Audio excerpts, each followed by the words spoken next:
All right, so good morning, everybody, and welcome to our day three of Big Data session. And in today's class, we are going to talk about name node and secondary name node.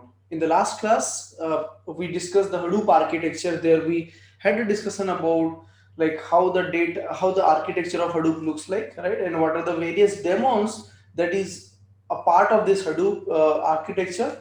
And then we did not cover a lot of information about name node and secondary name node, but we just understood that name node is just like a housekeeper and stores some metadata information about the files. Now let's revisit and let's discuss in detail what is name node and what is a secondary name node. Okay, so today the discussion would be on name node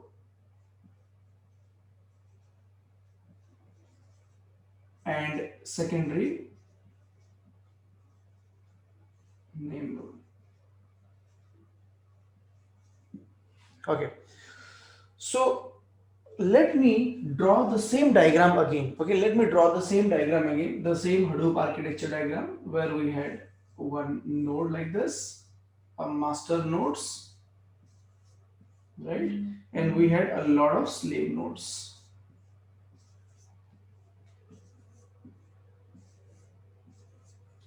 right? So this is your master node. The first three is basically your master nodes. The bottom five are your slave nodes, right? And as we know in Hadoop 1, by default we have five daemons, right? Which is name node, secondary name node, job tracker, right? And here you will have data node and task tracker, data node, task tracker, and so on.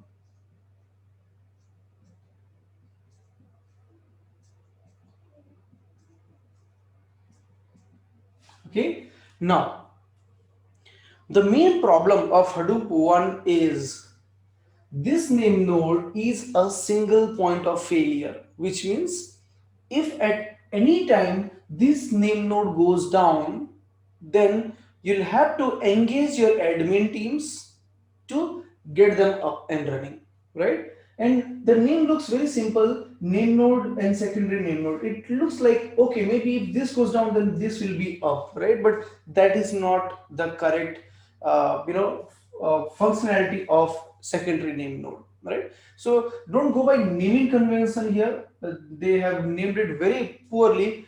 It is really not a, it is not a backup node. It's not like if the primary name, if this name node goes down, then secondary name node will take over and then does the work. It is not that case. We will understand that today. Okay, so this is what we have, a typical Hadoop architecture, right, where you have master daemons and where you have a slave daemons. Okay, now what is the role of this name node? The role of this name node is to store all the information about each and every file, right? So like for example, if I am uploading a file in SDFS, the name node will have all the information that what is the file name, what is the file path, right? What is the block, what is the size of the file, in how many blocks those files were divided into, and all these blocks are stored where what is the replication factor of the file and where exactly these replications are stored. So all these informations are stored by the name node. Okay, so let's understand from day one what happens. Let's assume this is basically a cluster which you have created just now and you have no data at all in the cluster. You have no data in the cluster. Okay, that means name node has no clue about what are the files present because nothing was added. It is recently very freshly created cluster. Now let's understand how the name node keeps a track of all the data whatever comes in. Okay, so this is what we have, a cluster. I would call it a cluster, right? I would call it a cluster. Now we have a client program. It's not it. We have a client program which will say Hadoop FS put, right? So I will just write put command. Okay, we will see that command in detail later. But yeah, so we have a put command and so many clients. These are all different machines. People have logged into different machines and they started, firing this command put command. Okay, and they said, hey, I want to store some data into this SDFS. So Hadoop FS hyphen put file1.txt, Hadoop FS hyphen put file2.txt, Hadoop fs input, file3.txt, and so on. Okay. All right. Now, suppose you have a Linux environment, okay, and suppose your current working directory is slash user slash Suraj. Suppose this is your current working directory where you have a file called data1.txt, right? Suppose you have a file called data1.txt, and you want to store this data into your SDFS, right? So now I will say this is basically, let's say, 1 TB hard disk, right? Each node has 1 TB hard disk. 1, 2, 3, 4, 5. So I would say it's a 5 terabyte cluster, 5 TB cluster size. Is not it? So this is a 5 TB cluster size. Okay. So in my local file system, I have data1.txt, and this Linux environment, whatever I'm talking about, is not a part of this cluster. Let's say this is my laptop, okay? This is my laptop where I have a path user Suraj. Inside that you have a file called data1.txt. Now you want to store this data into this cluster, into this SDFS, right? So what you'll do is you write a command like this: Hadoop fs hyphen put, okay, hyphen put, and then you will say data1.txt. I'm in a present working directory, right? Or you can also give the complete path here, and then you will say I want to store it in, let's say, slash user slash hd user slash demo. Okay, so this is basically one typical syntax of your Hadoop fs put command. We will do that practically, and then you will see that it makes more sense than that time. Okay, so Hadoop fs put data.txt user sd user demo. So what happens is this data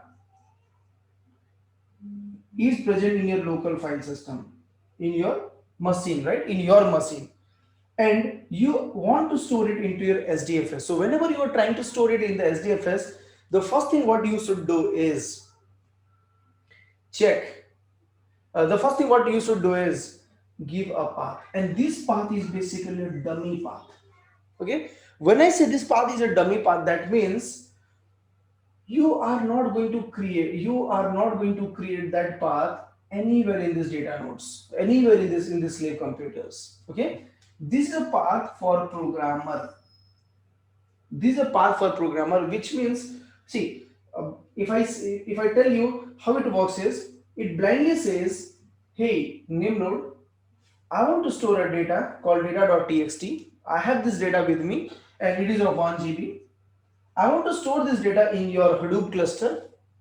Okay, you allow me to store it anywhere, no matter what. I don't really care about where exactly you are, how exactly you are breaking them down into pieces. I really don't care. But what I want is you store the data, but give me one path, so that tomorrow when I want to refer it, I should have some path to say, okay, my file is present under this path, right? So this path is basically a dummy path for the programmers, for the outside users, right?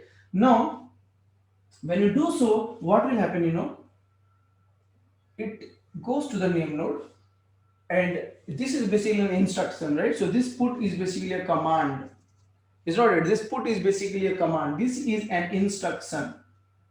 This is an instruction to your Hadoop cluster, right? And it says, hey Nemnode, I want to store this data. Nemnode says my entire cluster is empty, right? My entire cluster is empty. However, I will recommend you to store it here, whatever it is, right? So this information would be given back to this guy. Put is a command. It interacts with your name node. It's a client for us, right? So it interacts with the name node and understands, okay, the whole cluster is empty, and name node says these are the best places where you can store. Let me go forward. So now what will happen is this data will be divided from here itself. The put command will start dividing the data, and it will put some chunk here, be let's say 1 GB, right? So 8 blocks, B1, B2, B3, B4, B5, B6, B7 and B8,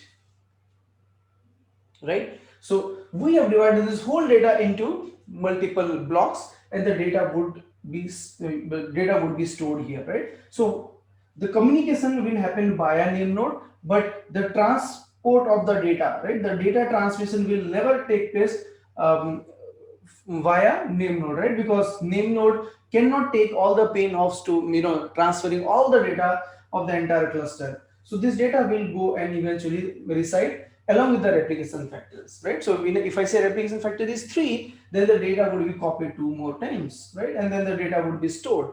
Now all this piece of information would be maintained by your name node, okay, in its local machine. Okay, so this information would be maintained by the name node in form of 2 files. One is fs image, okay, and another one is edit logs.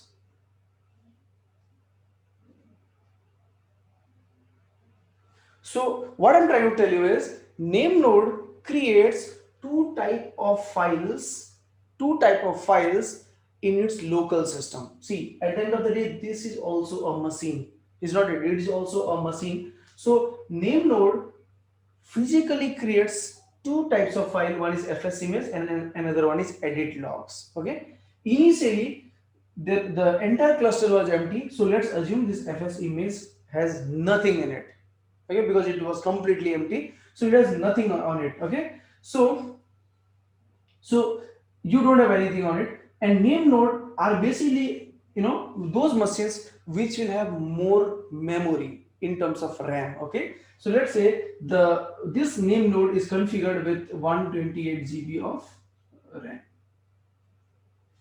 Okay, because you need a very high RAM to maintain this name node. I'll tell you why. Okay, now as soon as somebody wants to put the data, see, in the very first day when you have just created the cluster, right, you don't have Hadoop up and running. You will fire some command to start your Hadoop services. I'll say like one such command would be Hadoop start hyphen all dot sh. Okay, so when you say start all sh, everything gets started accordingly. Okay, now once that is started, your name node will be ready, and when the name node is ready, what it does is it will check, do I have anything in my fs image? No, my fs image was not even created last time, so nothing would be there in the fs image. Okay, do I have anything in the edit logs? No, because it is a newly created cluster, nothing is present inside that. So what it does, this name node will have a place in the memory, okay, where it says, okay, I don't have any fs image, that's fine, and I don't have anything on edit logs. These are just the files, physical files, right? So I don't have anything on the name node, fs image and edit logs, that's okay. I will store all my data here in the memory. Okay, now what happens is, as soon as you say hadoop fs hyphen put, this information would also be given to the name node, and name node maintains that data in the memory, in the RAM. Okay, name node maintains this data in the memory, in the RAM. All right, now it does that, and after doing this, okay, after doing this, what happens is it will wait for 1 hour. Every 1 hour, whatever data was written here,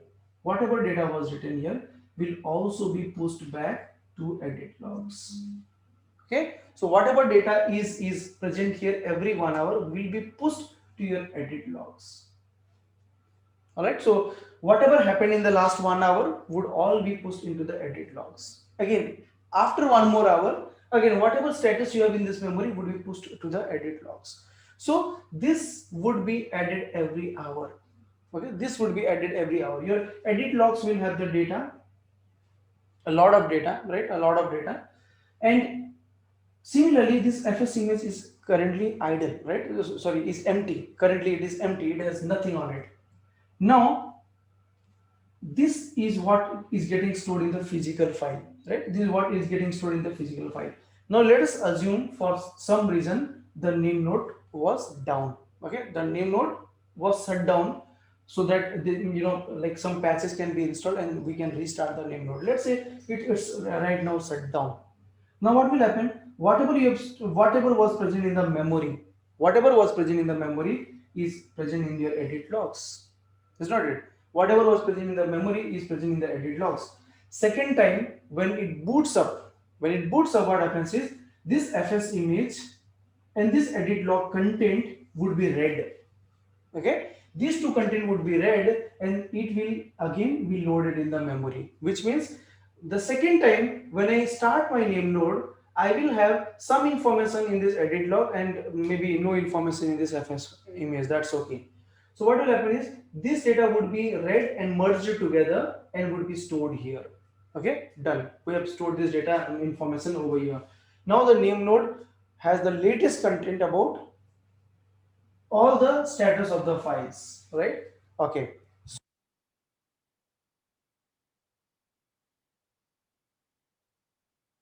Okay, so I hope you guys do not have any questions. Let me move forward. You have any questions, let me know. I'll clarify that later.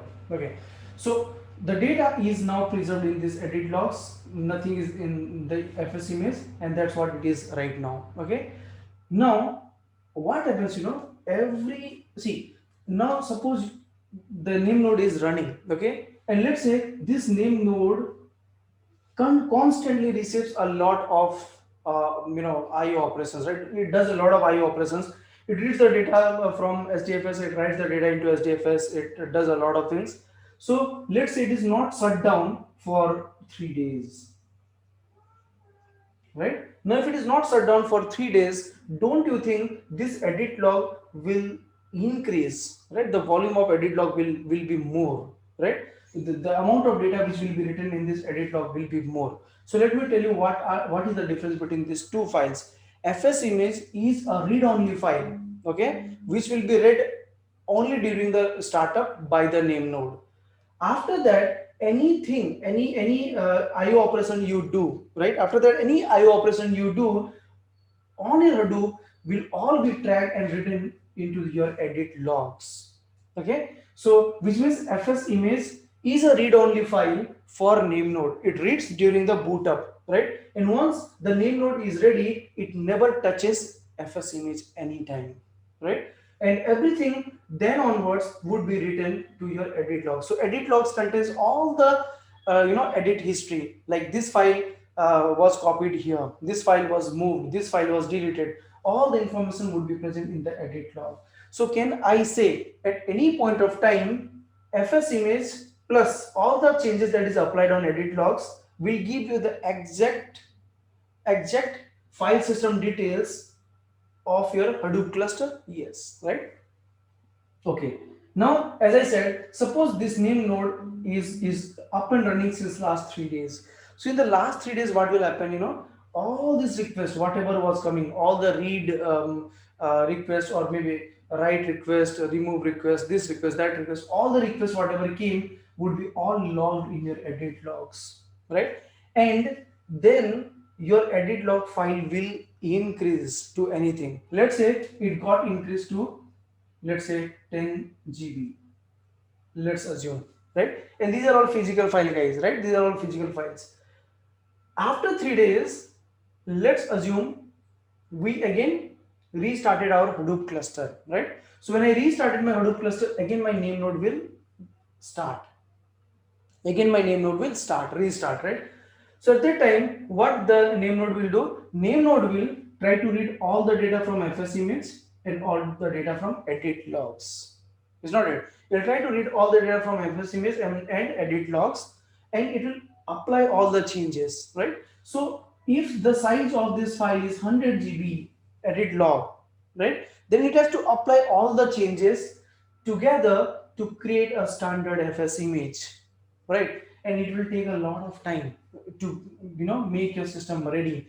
Now 10 GB is nothing when you are talking about the real cluster. 10 GB is nothing, right? And all these edits has to be merged together so that at any time you can get the proper status of your cluster, right? So this will be a big problem, right? Now you may say, hey, why don't we have some other guy who can do this merge operation maybe periodically, right? Who can do this merge operation maybe periodically? Yes, we have that guy, and that is nothing but your secondary name node, right? So in short, what I'm trying to tell you is secondary name node is basically a service. It's basically a Java process, right? It's basically a program whose job is to get this fs image and edit logs from name node in a regular interval, merge them and put them back to the name node, right? So that at any point of time the name node will always have a recent copy of fs image, and it does not take a lot of time to perform all these edits together, merge all these edits, right? So that is what we have as a functionality of your name node. So as the functionality of your secondary name node. So secondary name node basically does what it does. It basically does two things, right? Number one, takes the data from name node, and when I say takes the data from name node, it means it takes fs image and edit logs content, right? So let's assume initially there was nothing in the fs image, okay, empty fs image, and then it has a lot of information in edit logs, okay, we have a lot of information in edit log.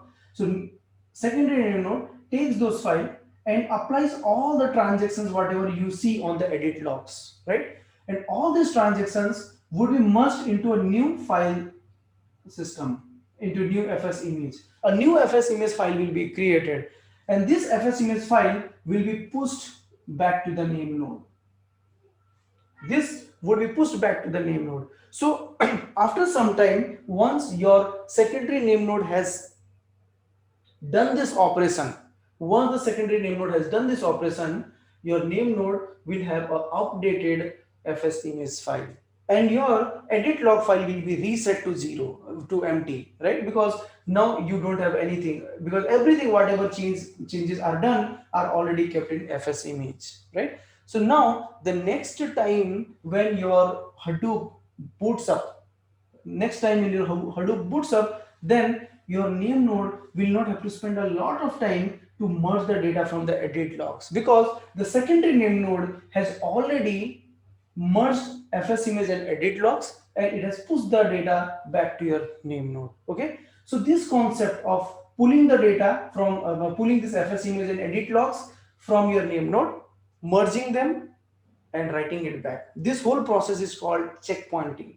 right? So this whole process is called checkpointing, and by default there is a value like this. Checkpointing happens every 1 hour by default, okay? Or this checkpointing happens whenever this edit log receives 1 million transaction. And here I'm not talking about banking transactions, here I'm talking about the transaction that happens, right? For example, there is a request to write the data into a file, there is a request to modify the data in permission of a file, right? There's a request to delete the data from a file. So all these are basically transactions, right? So as soon as your edit log hits 1 million transaction, or as soon as 1 hour is gone, whatever comes first, this checkpointing process will take place, which means every 1 hour at least, right? Every 1 hour, I can get a guarantee that every 1 hour, my name node will have this FS image updated perfectly, right? Now, this is what is happening, and this is what is happening in the physical files, right? But name node has its own copy in the memory, right? So it reads the data once, and then onwards whatever edits are coming, it has those information in the memory, but it also pushes down to the edit logs, so that the edit logs can have all the data whatever is required, because this edit logs needs to send the data to your secondary name node, right? So this edit logs has to be sent to the secondary name node after every 1 hour, so that the data, see, this would be basically continuously written, okay? This would be continuously written as soon as whatever details you get, right? But this happens, this checkpointing happens only once every hour, or once every 1 million transaction took place, okay? But these 1 hour and 1 millions are purely configurable when we go to the Hadoop file system. When we start learning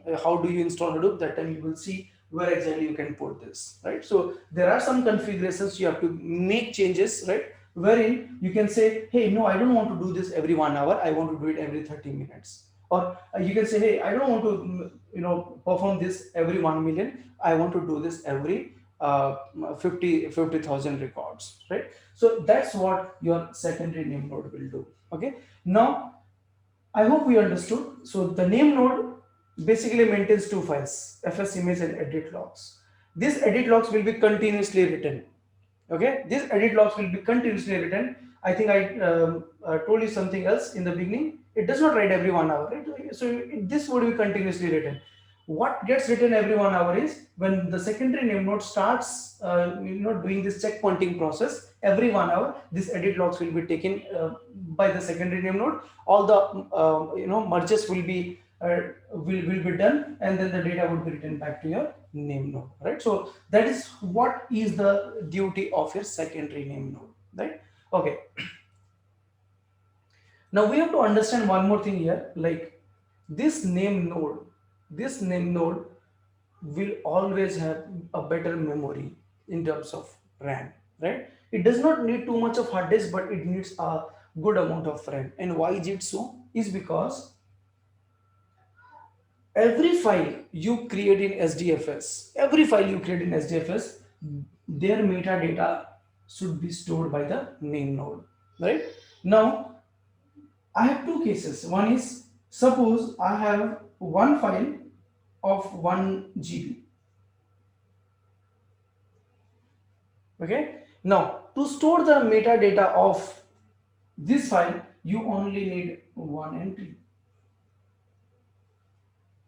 right? Whereas, suppose I have 1024 files and each file is of 1 KB, right? Suppose I have 1024 files and each file is of size 1 KB. So, sorry, 1 MB. Okay. Now, ideally, this is also 1 GB. This is also 1 GB, but you need a lot of entries. You need a lot of entries in your name node memory because you have to store the information about each and every file, right? Now, this would consume more memory in your name node. This will consume less memory in your name node. And that is the reason you might have seen people saying Hadoop is meant for very small number of large file, okay, and not very large number of small file. Understand the difference. When I say very small number of large file, that means it's okay, 10 files of size 200 GB. That's absolutely perfect.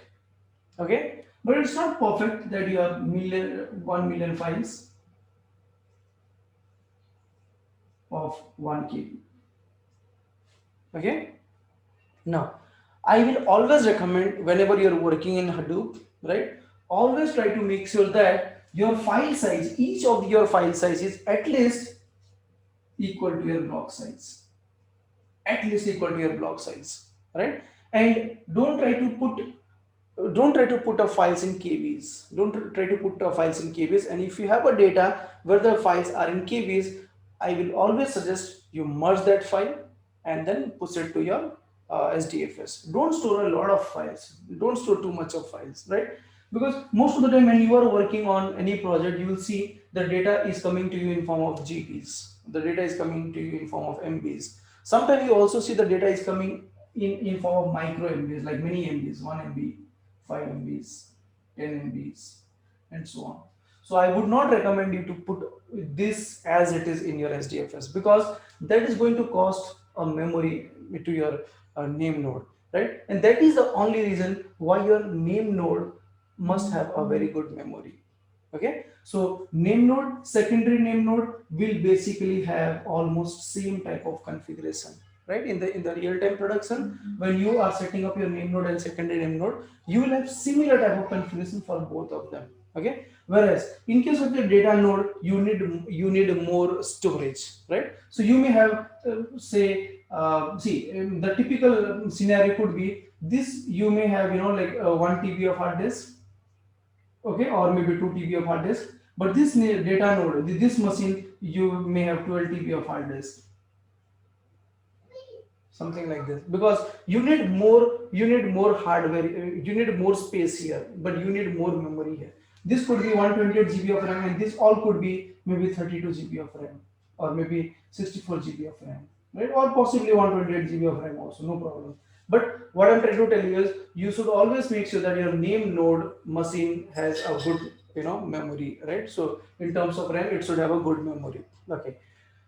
Now, having a good idea about this, now I hope you understood what is the role and responsibility of each of these guys. What name node does, what secondary name node does, what data node does, right? And job tracker and task tracker also we have discussed, right? So the job tracker job is to get the request, to get the request from the client. When somebody says Hadoop jar, that request will go to job tracker. The job tracker will talk to this task tracker to get your work done. Okay. Now, when we are talking about Hadoop one architecture, in Hadoop one, what happens?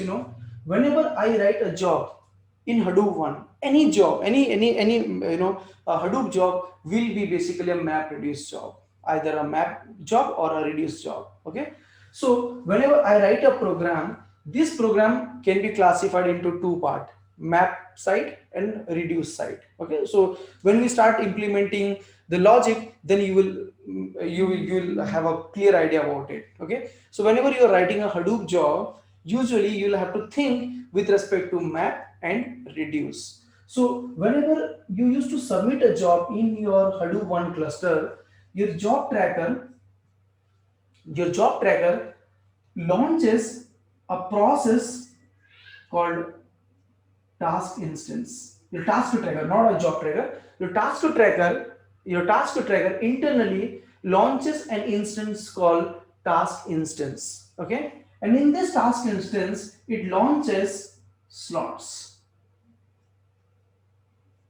slots and these slots could be a map slot, or this slot could be a reduce slot. Okay, so let me assume this is your map slot and this is your reduce slot. Okay, so what I'm trying to tell you is, let us assume that you have a 5 node cluster: node 1, node 2, node 3, node 4, node 5. Right, so you have a 5 node cluster, and let's assume there is only one map slot and a reduce slot. Only one map slot, reduce slot. Only one map slot, reduce slot. Again, only one map slot, reduce slot. Only one map slot and reduce slot. Typically, you have more map slots and reduce slots, but to understand this concept, let's assume that we have only one map slot and reduce slot. So altogether, how many map slots do I have as per this diagram? I have 1, 2, 3, 4, 5. 5 map slots and 5 reduce slots. So we have 5 map slots and 5 reduce slots. And when you submit your map reduce job, okay, that time what will happen? Lot of things will be processed by the map slots, and few things will be processed. Only few things will be processed by your reduce slots. Okay, we will talk about this practically as we move on. You will realize all the importance of this discussions. Now, yeah, so see, you will have more number of map slots is actually required. Okay, more number of map slots is actually required, and less number of reduce slots are actually required. Okay, and in Hadoop one, this was a drawback, that Hadoop one always used to work on the concept of map slots and reduce slots, which means if I'm writing a program, a simple program, say word count program, where I want to count how many words are there, right? So in that case, what happens, if I have 10, if I have 20 files,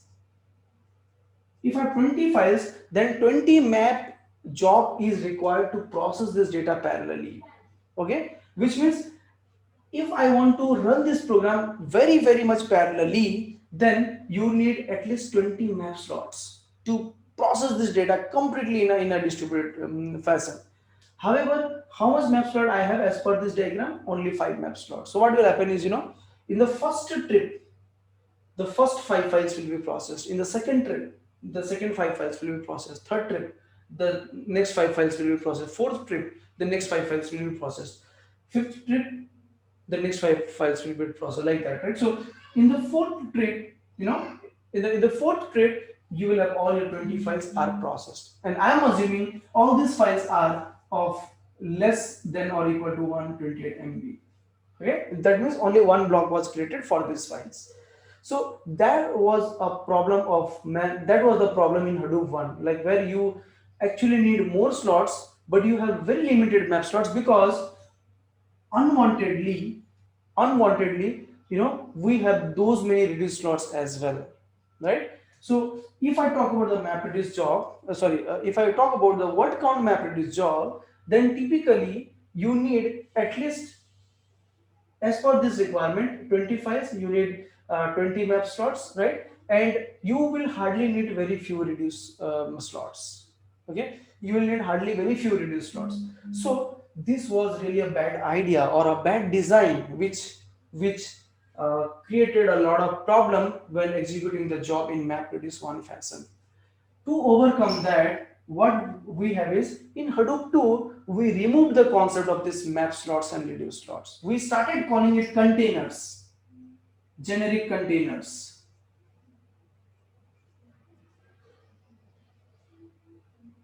Okay, and in Hadoop 2, I can say I don't have 5 map slots, I don't have 5 reduce slots. What I have is 10 generic containers. Now it is up to you whether you want to launch a map job in it, or you want to run a reduce job in it. It is completely up to you. But at the end of the day, we have optimized the problem of our Hadoop one, right? So Hadoop one has couple of problems. Number one is name node is a single point of failure. So let me just erase this and write it down. I hope we are all good here. And if you have any questions, I will take up at the end of the day. Okay. So let's move on.